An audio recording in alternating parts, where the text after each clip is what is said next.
watching, so when that got shit on me. Looks like you're a nasty bitch.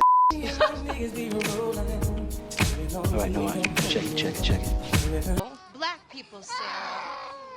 Black women. And here you come, white, so you gotta be right.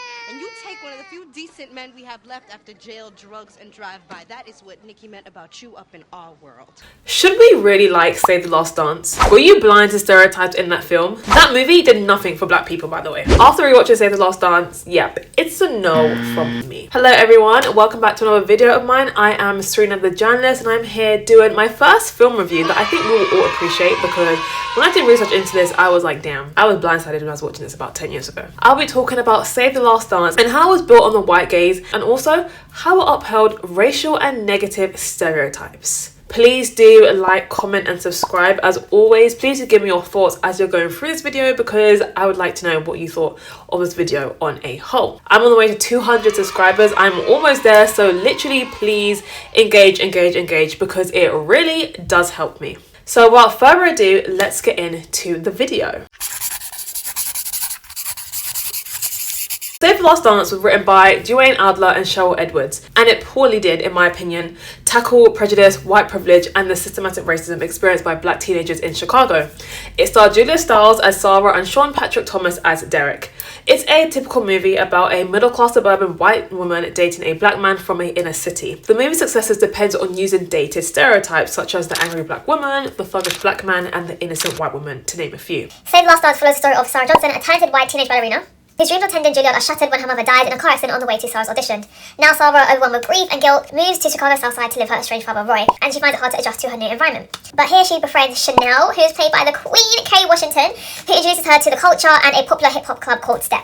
And there, Sarah meets Derek, and they start, I don't know, their relationship. And Derek begins to teach Sarah hip-hop, helping her rediscover her passion for movement while also encouraging her to audition for Juilliard again. There are a few issues that go on in the movie which I will start to explain, and that does relate to hip-hop, dance, the black community, but the film does end with Sarah achieving her dreams and being able to go to Juilliard, in a nutshell. Let's first talk about Sarah and the innocent ballet, pure womanhood.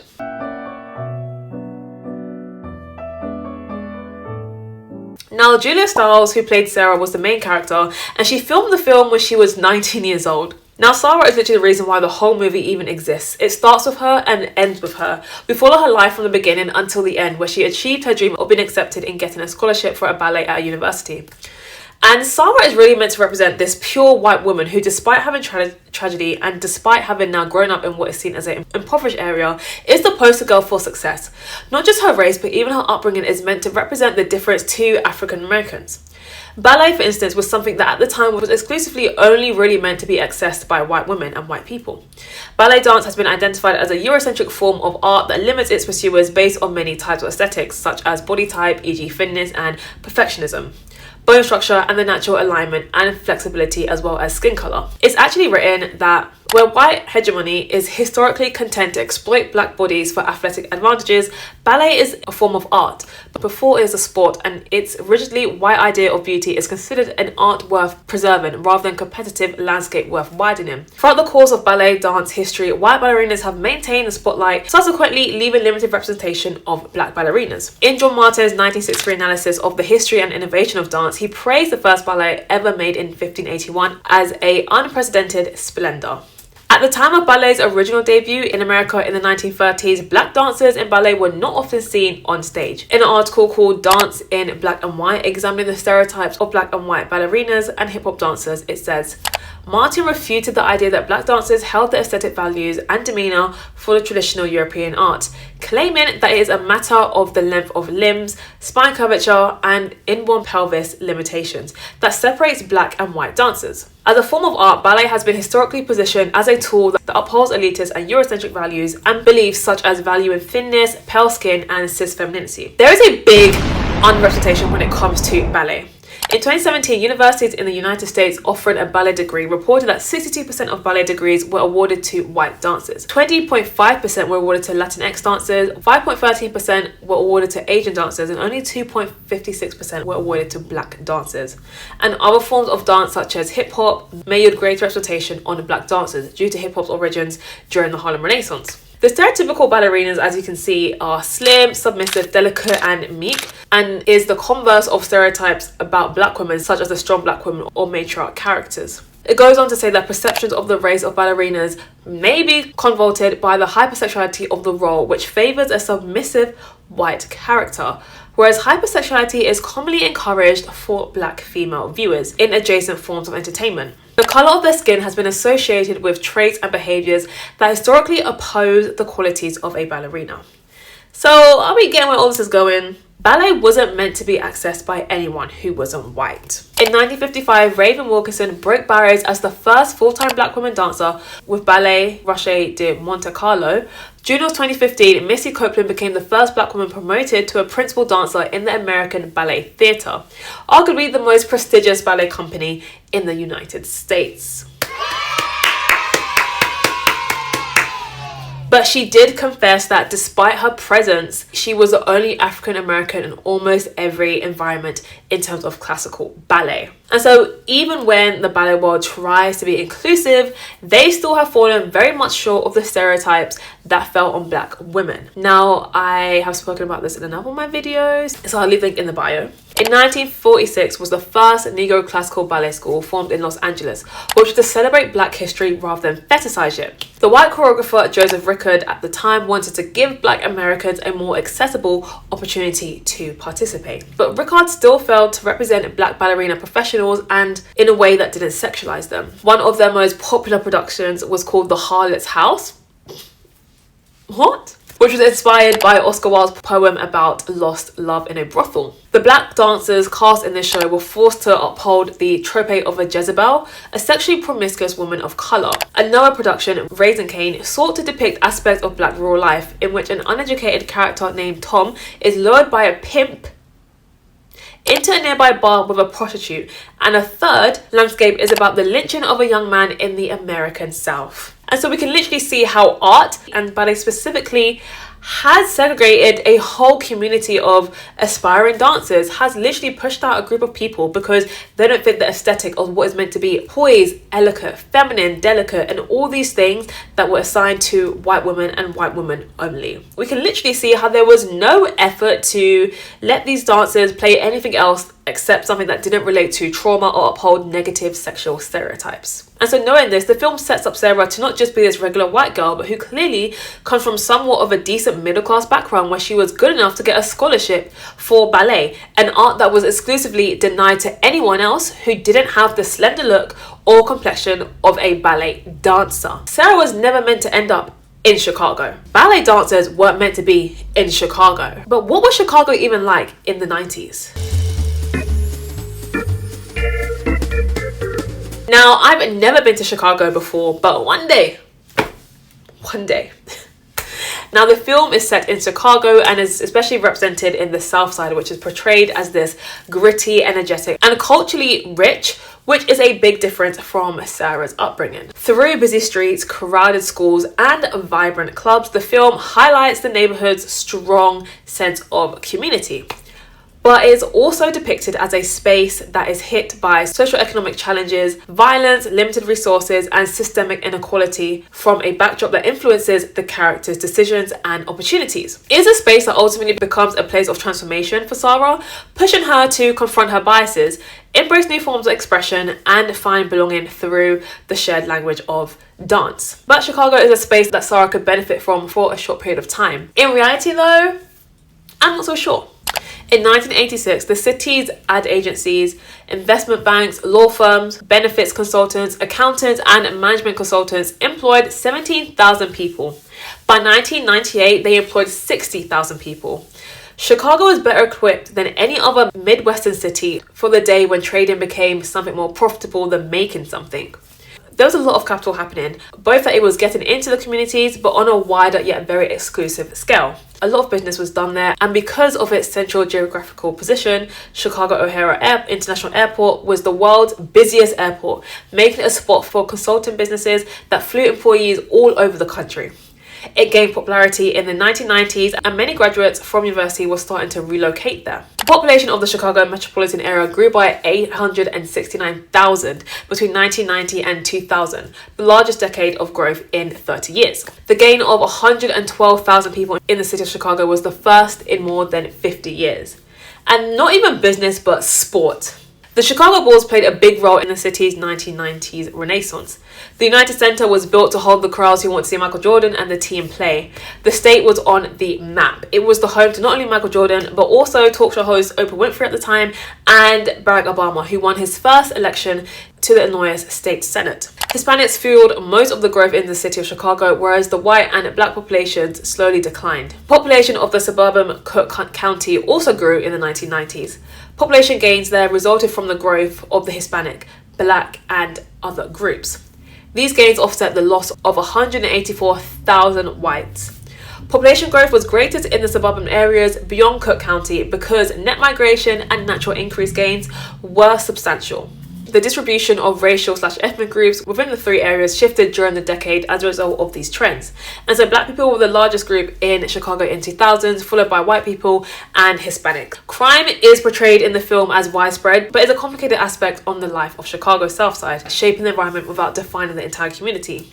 The film uses crime mostly as a contextual force, something characters must navigate rather than something they are inherently tied to. The homicide picture in 1992 was similarly bleak for the four largest cities. The murder rate in Chicago peaked at 33 per 100,000 and it was 31 in Los Angeles, New York City, and Houston had a slightly lower rate tied at 27. After 1992, the homicide count started to decrease and for years, the crime rate wasn't as bad as the film suggests through its characters like Malachi, who can't seem to get away from gang life. Most of its peak crime rate was actually 2010 and 2020, so we can see that in the movie, crime is seen as a big thing, but when we think about the scale of the population of Chicago, it is a smaller scale than the movie would like to represent. But poverty, however, may be different. In the film, it's depicted as a structural reality shaping the lives of several characters. The characters face overcrowded schools, fewer opportunities, and pressure to make ends meet, which sometimes pushes them towards risky environments or choices. But rather than portraying individuals as responsible for their circumstances, the film suggests that poverty is tied to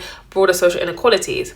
It is the third largest city and metropolitan area in the United States by population. Its poverty rates peaked at 27.1% before falling to 22.8% and continuing to fall throughout the decade. And it rose from 12.8% in 1989 by 50.1% in 1993. Poverty had become even more concentrated by 1990 at that time. 11 community areas had family poverty rates in excess of 40% and 6 of these had family poverty rates in excess of 50%. Those are some stats.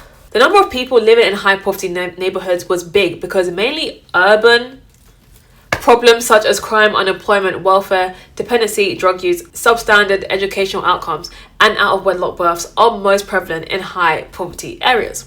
Class and racial segregation began increasing by 1920 with improvements in the transportation and the rise of automobile industry, which made the suburban lifestyle more accessible. After recession in the early 1990s, the overall US poverty rate fell from a high of 50.1% in 1993 to 11.3% in 2000. And over the same period, the poverty rate among African Americans fell from 33.1% to an all-time low of 22.5%. And this is what it shows in the film and demonstrates why characters who do look like they can make it out of the hood are special, like Derek.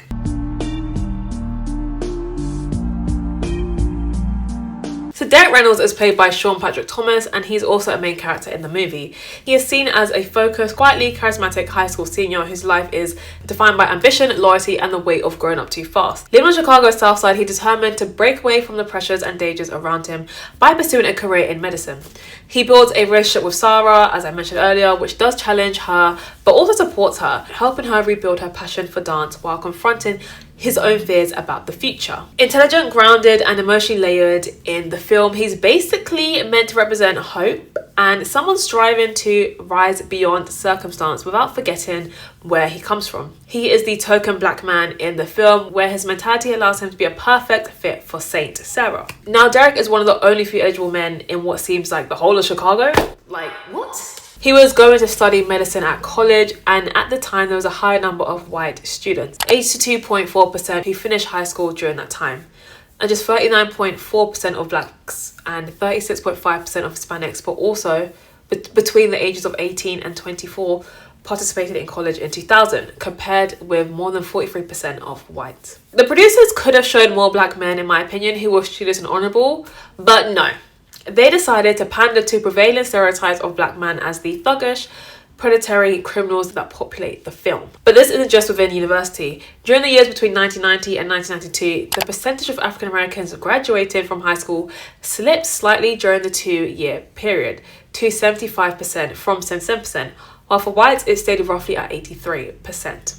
And so knowing these statistics at the time when the film came out, Derek would have liked a saint and a man who had beaten the odds. But even though he is a main character, his existence is only relevant when it comes to Sarah.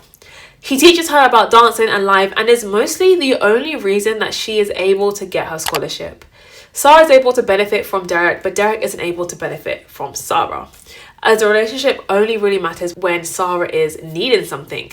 It's not a give and take relationship in my eyes, and Sarah does most of the taking and Derek does most of the giving. And I think this is due to the film's fascination with hip-hop. It's Sarah's learning of the culture and hip-hop that allows her to be able to learn from Chicago and then uproot herself and get the hell out of there. Hip-hop is an art that has been categorized with the black community and the culture. Hip-hop got its roots in New York City in the late 1960s, where the hip-hop known today evolved from traditional African diasporic dance forms, much like jazz dance. It quickly gained popularity as a social dance performed in nightclubs and party venues across the United States. Accordingly, hip-hop dance is taught and practiced in a variety of professional and recreational settings around the world. The social race theory posits that gender-specific roles are perpetrated by socialization of men and women into seeking out and possessing specific traits and behaviors that are specific to their role requirements as a man or woman. And so from this, stereotypes developed in this context as perceivers' association about social groups are confirmed by visible traits and behaviors that the majority of these social groups have been reinforced to possess. And a lot of movements that are used in hip-hop are not used in ballet, and they're not as poised but energetic and freeing. It was said that these movements, however, are in opposition to the restricted use of the pelvis and elongated spine commonly found in ballet. People wouldn't associate black dancers with ballet, and this is because of roles prescribed by social hierarchies as well as an overrepresentation of white women in ballet. So when Sarah learns this and is pushed by Derek in the last few scenes, she merges hip-hop with the ballet, and this is something that commonly would not have been accepted or even seen before. And so when this art form wasn't accepted as a profession, the art was only welcome attached to ballet, attached to something that was deemed as professional. It's with the help of the community, literally it's with the help of Chicago, that Sarah is able to benefit from. It's only because Derek pushed her, it's only because she learned about hip-hop that she was able to get into Juilliard. She would not have made it on her own without ballet, I believe. So it's also Derek, the community, and her proximity to black women, which goes on to my next segment of black women in the film and the bitter black woman stereotype. The two main black women is Chanel, played by Kerry Washington, and Nikki, played by Bianca Lawson. Chanel is the sister of Derek and takes Sarah under her wing, whereas Nikki is Derek's ex-girlfriend, ex-fling, ex-something.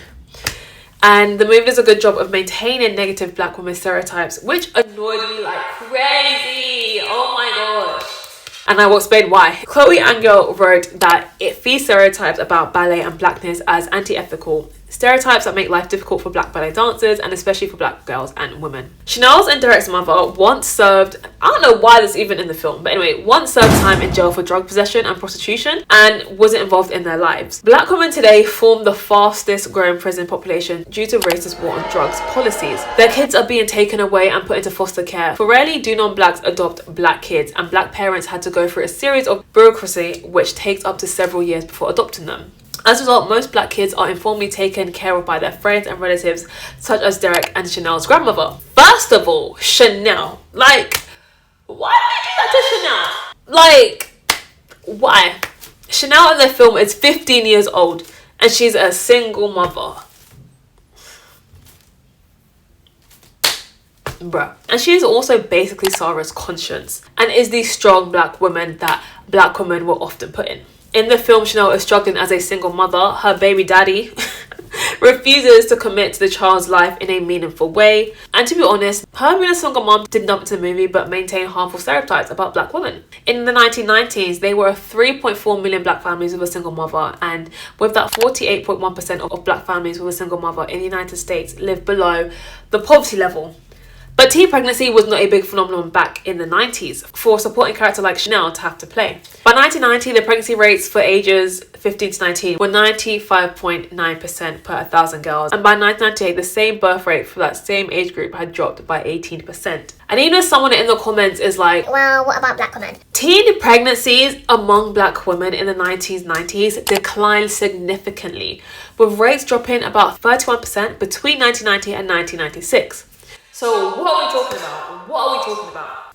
Chanel being a single black mom only led to stereotype that black women were promiscuous. Historically, white women as a category were portrayed as models of self-respect, self-control and modesty, even sexual purity. But black women were often portrayed as innately promiscuous, even predatory. This depiction of black women is signified by the name Jezebel. The Jezebel shares a reputation of being sexually seductive and also somewhat of a mammy creature. And I have literally done a whole video on the mammy, so please do watch that. I will also link it down below. But the Jezebel name did originate from slavery. The Jezebel stereotype was used during slavery as a rationalization for sexual relations between white men and black women, especially sexual unions involving slavers and the enslaved. The Jezebel was depicted as a black woman with an insatiable appetite for sex, and since then, over time, it has evolved into insinuating that black women are promiscuous. And so this is why I think this was another way that the film was able to uphold damaging stereotypes. But Kerry Washington loved Chanel. She said, "Playing Chanel changed my life. I read that script and I felt like I knew her. At the time, I also knew the narrative that was being served in culture about who black teen moms are.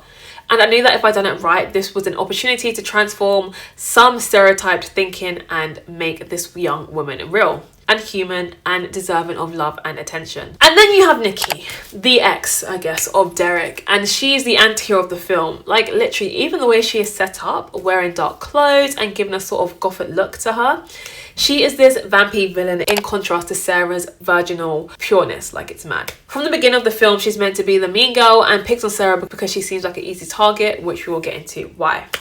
But as Renee Baldwin writes, "I think she was mad at Sarah because she represents naive suburban white females who date black men without thinking about their whiteness, pedestaled white femaleness which advantaged them. White women have always been put on a pedestal while black women bore the brunt of racial and sexual abuse by men of all races even today." Chanel acts like a mammy Chasta looking after Sarah, and her whole presence revolves around Sarah. She is given her access to an exclusive club that's primarily a black space with no real effort on her part. Chanel is there for Sarah in her time of need, but that isn't reciprocated. Sarah takes from their friendship and doesn't give. Are we seeing a pattern here? This is where we get into the famous monologue. Speech happens right after Nikki and Sarah have a fight, and Nikki remarks that Sarah is another white girl infiltrating a black space and taking away a good black man. Chanel, with nothing to gain, echoes that pain. She tells Sarah to look around, but Sarah refuses to see what Chanel is talking about. And I think this replicates our everyday life.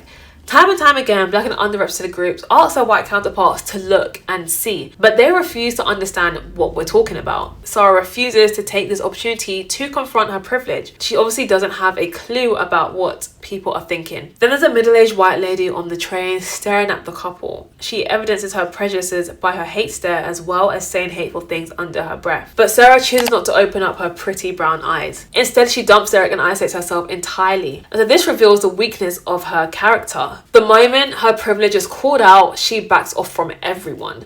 She treats Chanel's words as meaning that she doesn't belong there, but what Chanel was trying to do was to get her to become more aware of how much easier things have been for her. Chanel was asking Sarah to be a real friend and recognize how hard it is in the world for black women. It's a world inhabited by people of colour, many of whom are poor, working class and lower middle class, with fewer job opportunities than in affluent white areas. Mainstream society didn't care about the inner city and saw it as a hopeless area full of poor people of colour who couldn't do better, and these views have been articulated by politicians who need middle class voters for re-elections. For example, the late ex-president Ronald Reagan blamed poor black women on welfare for scamming middle and upper class taxpayers. Many scared middle class voters have bought the idea of poor blacks destroying America and its way of living.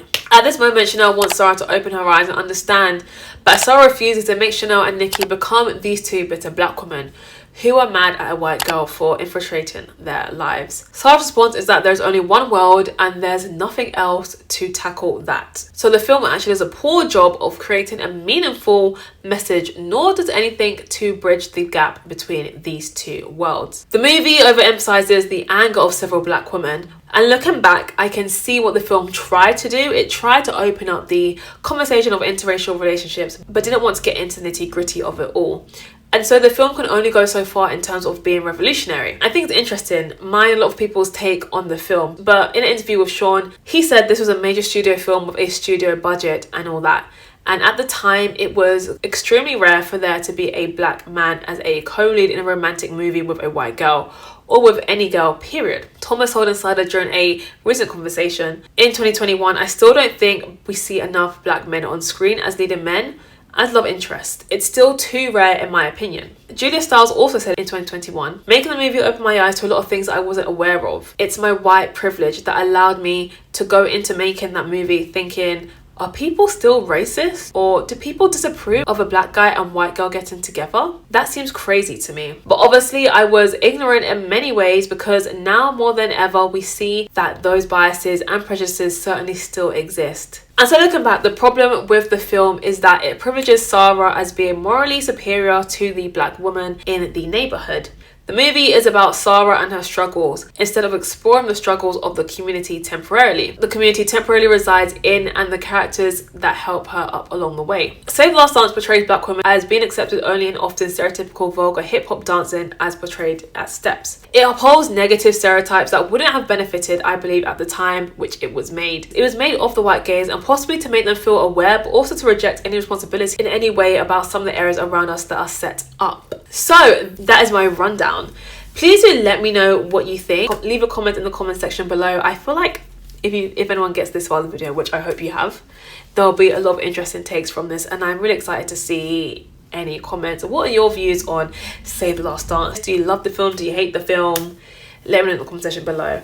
I am Serena the Journalist. Please do, while you're here, subscribe to my Substack, where I write similar in-depth pieces on my Substack, which should be in your inbox almost every week.